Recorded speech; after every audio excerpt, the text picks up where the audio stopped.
On December 2nd, 2016, 19-year-old Sarah Stern would be seen for the last time at her home in Neptune City, New Jersey. Police would originally believe that she may have committed suicide or even had ran off to Canada. But this would soon turn into a murder investigation.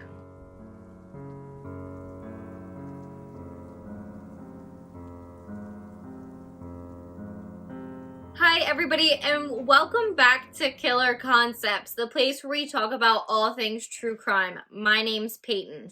Before we get started today, I just wanted to say thank you to everybody who has subscribed to my channel. We have almost made it to 200 subscribers now, and I'm so excited for it.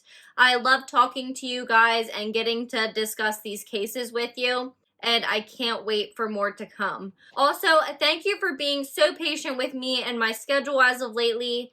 My posting schedule has not been as consistent as I would like, but I am really hoping to get back to posting on Thursdays. If you have not done so already, make sure to hit that red subscribe button down below and turn on your post notifications so that you do not miss a thing. So today we'll be talking about 19-year-old Sarah Stern. She was a young girl from Neptune City, New Jersey, who had went missing, and then it was found out that she had actually been murdered and thrown into the Shark River. It's a very tragic story of a young life lost, and I want to share it with you.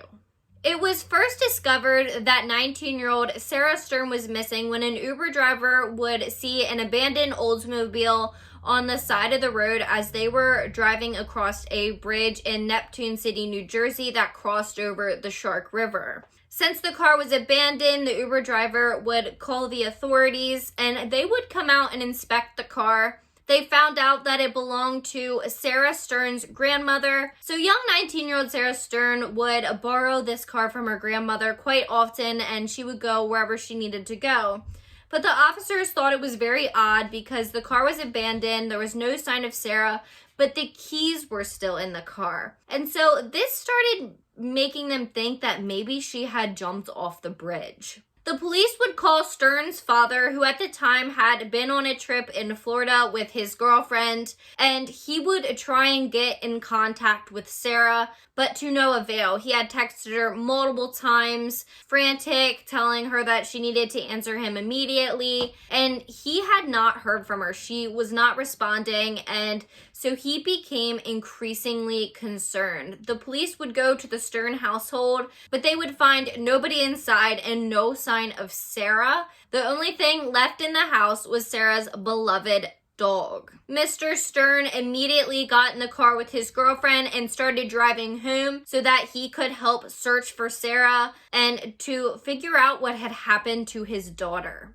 Investigators would question Sarah's friends and family, and everybody would tell them that they had not heard from her as of recently. And so police officers became increasingly suspicious that she may have committed suicide and jumped off the bridge into the Shark River. It wouldn't be the first time that something had happened like that there, but they decided to dig a little bit deeper. The Coast Guard began combing the area with helicopters, rescue boats, and dive teams, but they would end up empty-handed. And by the time that Sarah's father had returned home from the long drive back from Florida, the Coast Guard had actually stopped their search. I also want to note that due to the heavy current of the Shark River, it was very unlikely that if Sarah had jumped off the bridge or somebody had dumped her off the bridge, that they would ever be able to find her, because the way that the current was there, it wouldn't take much to sweep her out to sea. The police would begin questioning Sarah's friends, and one of them would be 19-year-old Liam McAtasney, who was one of Sarah's very good guy friends, when he said, quote,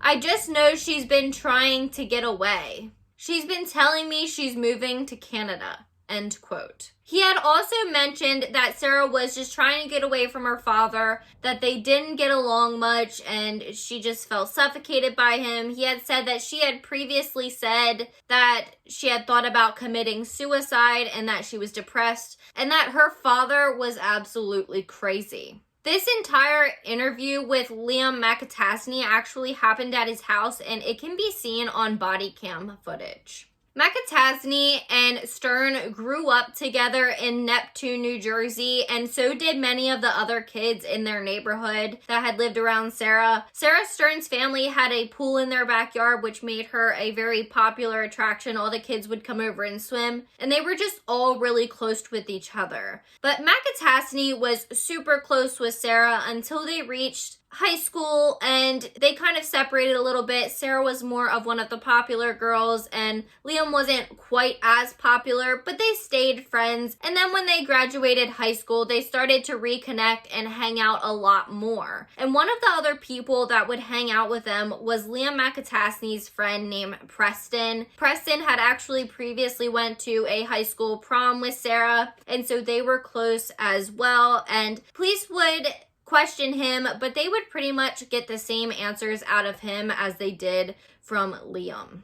According to McAtasney, he had seen Sarah Stern earlier that day. They had both actually hung out together, and they went a couple places. They went out to eat, and then they went back to Sarah's house, where they hung out until McAtasney then had to go to work, and then he said he had not heard from her since then. The police would also question Sarah's neighbors. One of her neighbors that lived across the street was like a second mom to Sarah, and Sarah was really good friends with her daughter and her son. And something strange had kind of happened earlier that day. She had said that she gotten a text from Sarah asking if she could drop a box off at their house, and she said of course, but she said she was kind of acting strange and she didn't really tell her much about what it was. So Sarah came over and she dropped the box off at their house and then left. This can actually be seen on surveillance footage, and you can see her walking across the street to the neighbor's house.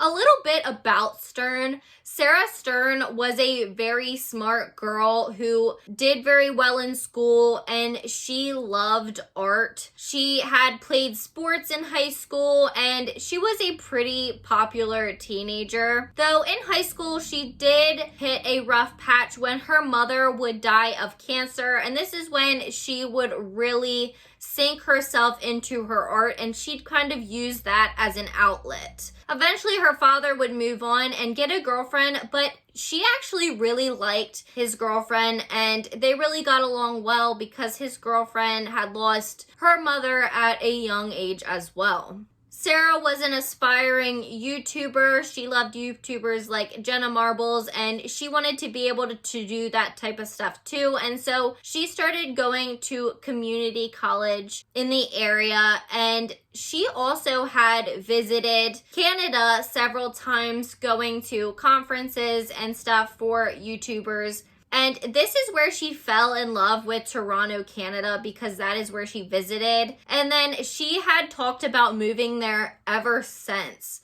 And then for police, the story that McAtasney had painted for them about Sarah possibly running off to Canada made a little bit more sense than it did in the beginning, and they thought of it as a possible scenario. So at this point, they were thinking she either had to have jumped off the bridge into the Shark River, or she ran off to Canada. But why would she run off to Canada without her dog? Anybody who knew Sarah, her friends, her family, they all said the same thing, and this is that her dog meant the most to her. She absolutely loved him, and she would never leave anywhere without him.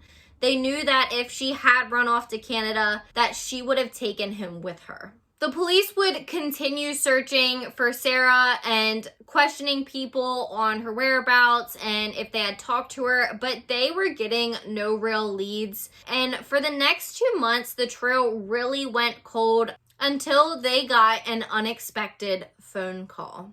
So the police would actually question Liam McAtasney 2 more times, and they thought he seemed a little bit strange and maybe a little bit guilty, for the reason that eventually he ended up calling upon his attorney and he would no longer speak to them. But even though they had their suspicions, there was no body and there was no confession, which means that they could not arrest Liam McAtasney for the murder of Sarah Stern. But 2 months after she disappeared, the police would get a call from one of Liam's friends whose name was Anthony Curry. Anthony Curry had been away at college and he actually wanted to become a horror movie director. He had been really good friends with Liam McAtasney for a long time. Liam sometimes would give him movie suggestions on cool horror movie ideas or things that he could make. And Curry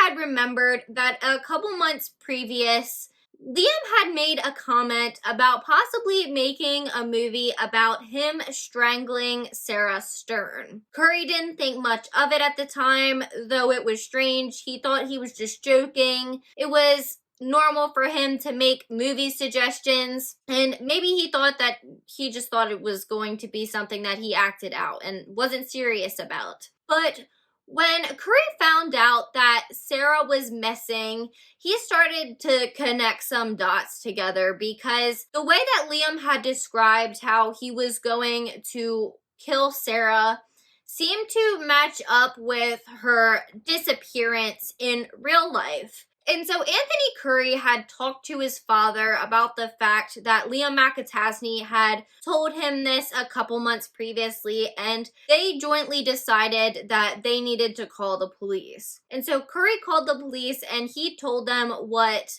Liam had said about making a movie about killing Sarah. And the police decided that they were going to use Anthony Curry to their advantage, because Anthony Curry had been longtime friends with Liam McAtasney. So they asked him if they could get him on a recorded line and if he could give Liam a call. Curry said yes, and he would help the police. And so he came up with a plan to ask Liam for some money. So when he called him on the phone, he asked Liam, "Hey, do you have any money that I could borrow or have, because I dropped my camera in a bucket of fake blood," like the kind of fake blood that you would use in movies.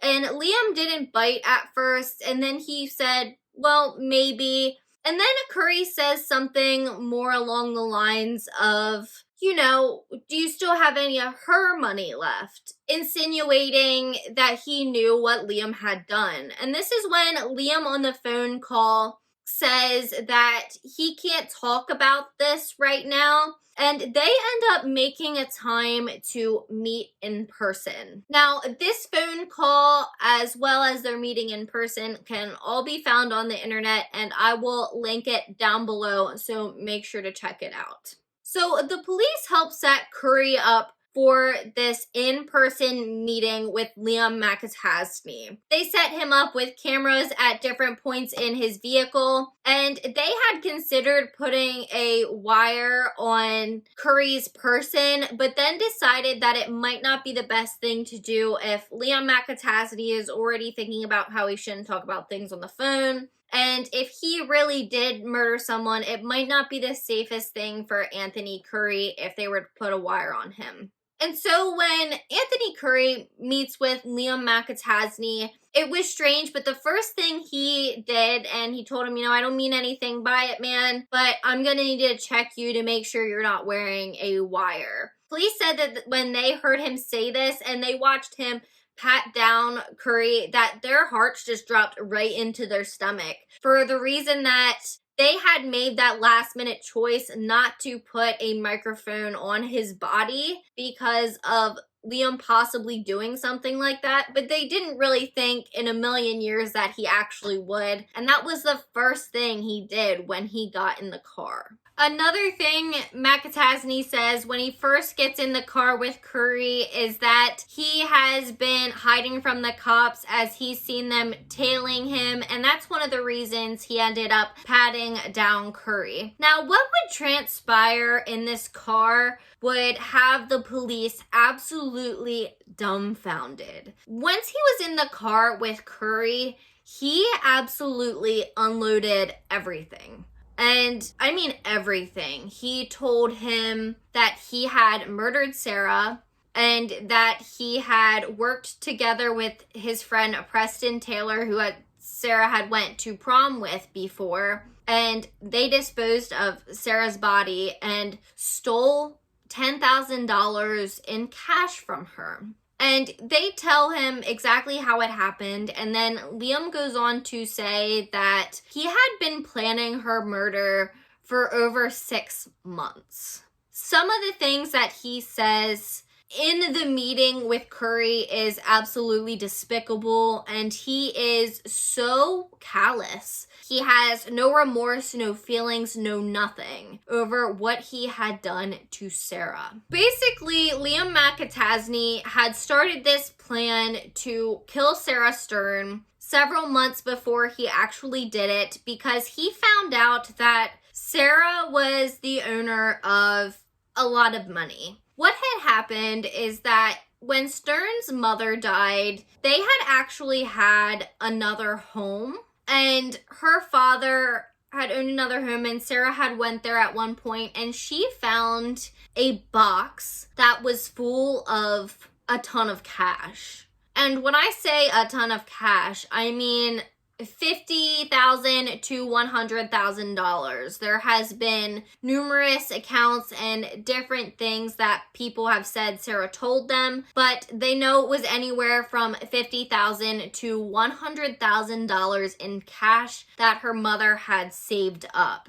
And Sarah had taken this money, her father was not aware of it, and she had actually put it in a safe deposit box in the bank. And then she also had a lockbox that she would keep at her house, and she'd keep money in that as well. At this point, Liam McAtasney knew about the money, and he decided that he wanted that money for himself. And so he talks to Preston Taylor, and he tells him that if they get the money from Sarah and he kills Sarah and Preston will help him dispose of the body, that he will give him a cut of the money. And so this is where the planning begins. McAtasney planned everything from how he was going to kill Sarah to the point of what he was going to say to the police when he was interviewed. It all had been 100% planned out. Apparently what Liam McAtasney had originally planned was to get Sarah drunk enough that she would give him some of the money and then he would kill her. Well, this plan didn't work out for him because Sarah actually kept the money in a safe deposit box and she really didn't keep much on her. And so what Liam ended up doing is he convinced her that she really did want to move away. She wanted to move away to Canada, and he would possibly even go with her. And he told her that if she decides to do something like that, she should make sure that she has some of the cash on her. And so Liam McAtasney actually goes to the bank with Sarah, and Sarah gets money out of her safe deposit box, and she takes it home and she puts it in her lockbox. And then on the night of Sarah's disappearance, Liam McAtasney was with her that day, and then when they went back to her house, he actually strangled 19-year-old Sarah Stern, and he said that she passed out, so he strangled her till she was knocked out unconscious, and then he basically said that he hung her by her throat. And what we assume he means by that is that he kind of picked her up and hung her there like that. And what is the most disturbing is that he said that he had a timer running the whole time. He wanted to know how long it took her to die. She was screaming his name out during the incident and she wanted help, but she would end up being strangled to death by someone who was supposed to be one of her best friends. And that is so incredibly tragic. And Liam McAtasney, as well as investigators, have said that it took Sarah Stern 30 minutes to die. And when McAtasney talks about it, he shows no remorse. He didn't really show much remorse in court, and he was totally fine with the fact that she died. He even had made a comment about how he only really ended up with a couple $1,000s, nowhere near $50,000 to $100,000 of Sarah's money. And he had mentioned that it seemed burnt and it was old. It was like 80s money. It wasn't brand new dollar bills or anything. It was something that had been hoarded over the years, and it was pretty much useless, and it would draw attention. And when he says this, police know that Liam McAtasney is telling the truth, because during their investigation, they ended up going to Sarah Stern's safe deposit box because they had saw that she had went there and taken out money. And the money that they found in the safe deposit box was old and kind of disintegrated in that way. McAtasney was not happy with the amount of money that he had gotten from Sarah. He told Curry that it was enough to live comfortably and to throw parties, but he did not get as much as he wanted for what he had done. And he also had said that he expected to feel something after doing something like murdering someone, but he felt nothing. He didn't feel different or anything, which is clear signs of being a sociopath.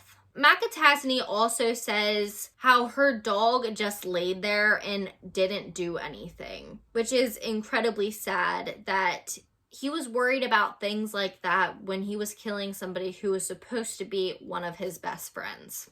Liam McAtasney then said that he called Preston Taylor to come help him get Sarah's body out of the house and hide it. McAtasney went to work, and then he came back and he put Sarah in her grandmother's Oldsmobile. He actually put her in the passenger seat and laid her in a way that it just looked like she was sleeping, and he drove the car out to the bridge and had Preston Taylor meet him out there. He said he panicked at first because he had saw 2 cars go by and he thought, wow, they could have been a cop. And then him and Preston hoisted her over the bridge and dropped her into the Shark River.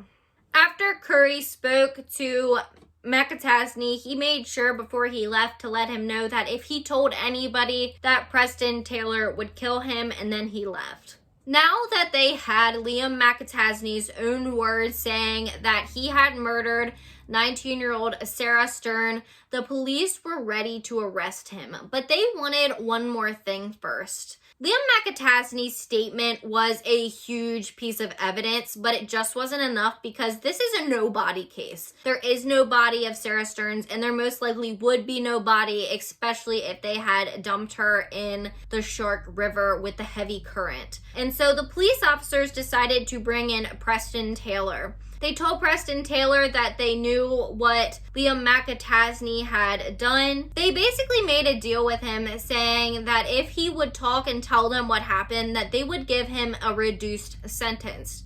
And Preston just started talking, just like Liam had started talking to Curry, and he told them everything. He completely backed up everything that Liam McAtasney had said. The police wanted a little bit more, though. They didn't have a body or anything, and so they kept prying with Taylor to see if they could get anything else. So Preston Taylor would actually tell them that they took some of the money and they actually buried it in boxes underground in the woods, and the police would go to where Preston Taylor had told them that this happened. They would find the boxes of money, and it was 100% solidified that now they could arrest Liam McAtasney. So they brought Liam in, and he denied it, of course, but they had the video, and so they decided to take him to trial.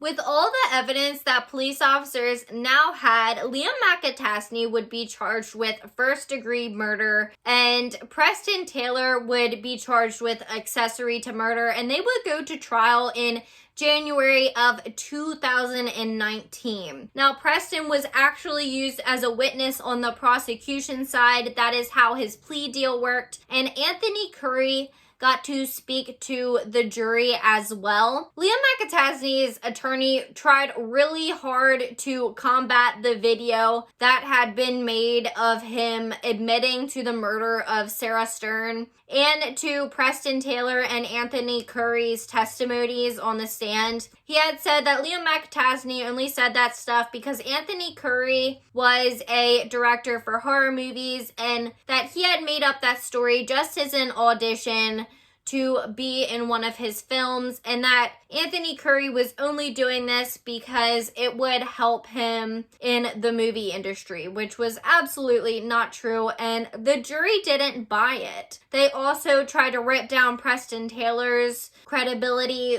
which did not work. They also believed him as well because his story matched up perfectly to what Liam had said in the video. The defense then attacked the prosecution on the fact that this was a no-body case, and the prosecution had witnesses come up that basically said that due to the currents in the Shark River, it would be highly unlikely that Sarah's body would still even be in the river anymore by the time that the search had started. What was even more disgusting and came out in court was that both Preston Taylor and Liam McAtasney had been on all the searches to try and find Sarah. After all the evidence was presented in court, as well as the $25,000 that was recovered from Sarah's safe deposit box and the money that Liam and Preston had, the jury had decided that Liam McAtasney was guilty of first-degree murder and that Preston was guilty of being an accessory to murder. The judge, Richard English, on the case would end up sentencing Liam McAtasney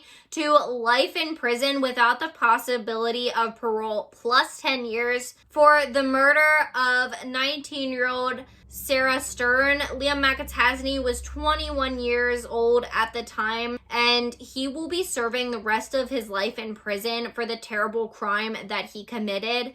And then Preston Taylor was sentenced to 18 years in prison for his part in the crime, which his deal with the prosecutor was originally that he would do 15 years in prison, but in very rare circumstances, judges will override those times, and he decided that 15 years just wasn't enough for Preston Taylor, and he gave him 18. Preston Taylor's charges were a bit different than Liam McAtasney's, and he actually pleaded guilty to first-degree robbery, second-degree conspiracy to commit robbery, and then second-degree desecration of a corpse. Unfortunately, even with them both being in prison, Sarah Stern will never get to live the rest of her life. She'll never be able to try and become a YouTuber, and she will never be able to share her art with the world. My heart goes out to her family. Her father speaks frequently about what happened to his daughter, and I really hope some change can come of what happened to her.